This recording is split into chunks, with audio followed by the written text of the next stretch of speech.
Fox News alert, the Director of National Intelligence, Tulsi Gabbard, releasing a bombshell report today that shows a conspiracy by a sitting president, Barack Obama, and his intel agencies to sabotage the president-elect, Donald Trump, brainwash the electorate, and undermine the legitimacy of an election. There is irrefutable evidence that detail how President Obama and his national security team directed the creation of an intelligence community assessment that they knew was false. They knew it would promote this contrived narrative that Russia interfered in the 2016 election to help President Trump win, selling it to the American people as though it were true. It wasn't. Gabbard got her hands on a House intel report that's been locked away in a CIA vault for almost a decade. Investigators spent over 2,000 hours looking into how the Russia hoax was born, interviewing 20 CIA and FBI officials. And it turns out that the Obama administration doctored the intelligence to make it look like Putin and Trump stole the election. A month after Trump beat Hillary, Barack Obama wasn't satisfied with his intelligence reporting and ordered his CIA director to create a new assessment of how Russia interfered with the election. This was a highly unusual move. John Brennan handpicked 5 CIA analysts to write the assessment, and they were siloed. None of them knew what the other was doing, and only one analyst was in charge of drafting this report. There was nothing routine about this, and it was a rush job to publish before Trump was sworn in. Nothing was coordinated with the other intelligence agencies either. Basically, this was home cooking for Barack Obama.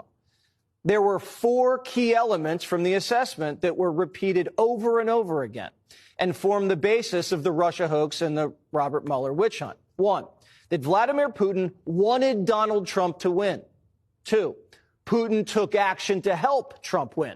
3, the Russians had blackmail on Trump. That was the Steele dossier. And 4, that the Russians tried colluding with the Trump campaign. None of any of this was ever true. There was no reliable intelligence to support any of these allegations. Senior CIA officials repeatedly refused to traffic in these allegations, but they were repeatedly overruled by CIA Director Brennan and FBI Director Comey, who insisted that they be pushed, even without verifiable evidence. The Obama administration cherry-picked the intelligence, lied about their sources, misquoted sources, didn't corroborate their claims, suppressed intelligence that ran counter to their narratives, and even used anonymous internet postings. Rank and file CIA admitted what they were doing violated their own tradecraft standards. There was a massive pressure campaign that came right from the top. CIA analysts say they received unusual directives from political appointees, the CIA director, and Obama himself. This is how the Russia hoax was born. Donald Trump knows that the Russians helped him win in 2016. Putin hated Secretary Clinton so much that the flip side of that coin was he had a clear preference for the person running against the person he hated so much. It was Russia, in a very systematic way, tried to interfere in the election and to try to advance the prospects of Donald Trump being elected. This was such a malicious disinformation campaign perpetrated on the American people that at one point, 60% of Democrats believed the Russians hacked our voting machines to help Trump win the White House. What this report actually shows is that the Russians just wanted to create chaos and undermine Americans' faith in democracy. Solid intelligence suggested that Vladimir Putin didn't care who won. He had no preference. But like most people, expected Hillary to win and had a little docket of compromising dirt on her, dirt that he never released. Now, if Putin wanted Trump to win, why didn't Putin drop the dirt?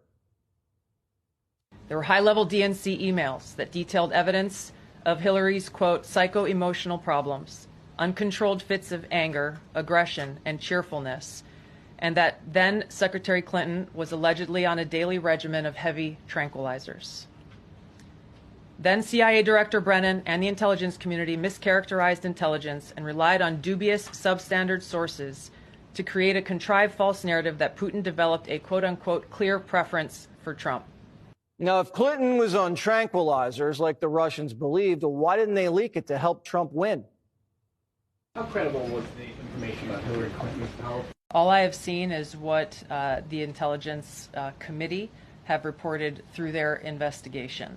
I think the underlying point there is that we understand from intelligence what Russia said that they had.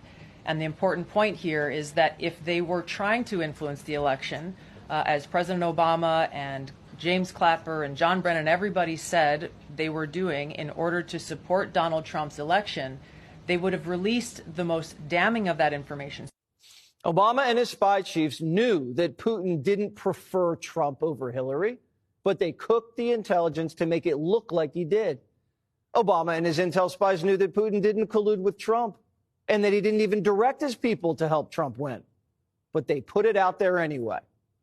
In a sense, Barack Obama did exactly what Putin wanted, undermined Americans' faith in free and fair elections and caused chaos in our country. Barack Obama, the CIA, and the FBI were the ones doing what our enemy wanted. Do you believe that any of this new information implicates former President Obama in criminal behavior? We have referred and will continue to refer all of these documents to the Department of Justice and the FBI to investigate the criminal implications of this. For even former President Obama? Correct. The evidence that we have found and that we have released directly point to President Obama leading the manufacturing of this intelligence assessment. There are multiple pieces of evidence and intelligence that confirm that fact. Even 2 years later, after the election, Barack Obama was still pushing a hoax he knew wasn't true. And he knew it wasn't true because he helped manufacture it. They're undermining our alliances, cozying up to Russia. What happened to the Republican Party? They're cozying up to the former head of the KGB. Actively blocking legislation that would defend our elections from Russian attack. What happened? Now, I don't know if it's possible to indict a former president for actions he took while in office. I'm not a lawyer, proudly. But Brennan, Comey, and others may have severe liability. Trey Gowdy says we know for a fact that Brennan committed perjury when he lied to Congress. Director Brennan, do you know who commissioned the Steele dossier? I don't. Do you know if the Bureau ever relied on the Steele dossier as part of any court filings, applications? I have no awareness. Did the CIA rely on it? No. Why not? Because we didn't. It wasn't part of the corpus of intelligence information that we had. It was not in any way used as a basis for the intelligence community assessment that was done. It was not. Well, that's a lie. Whatever happens to these guys is not revenge. It's accountability. And it's time for people to pay the price.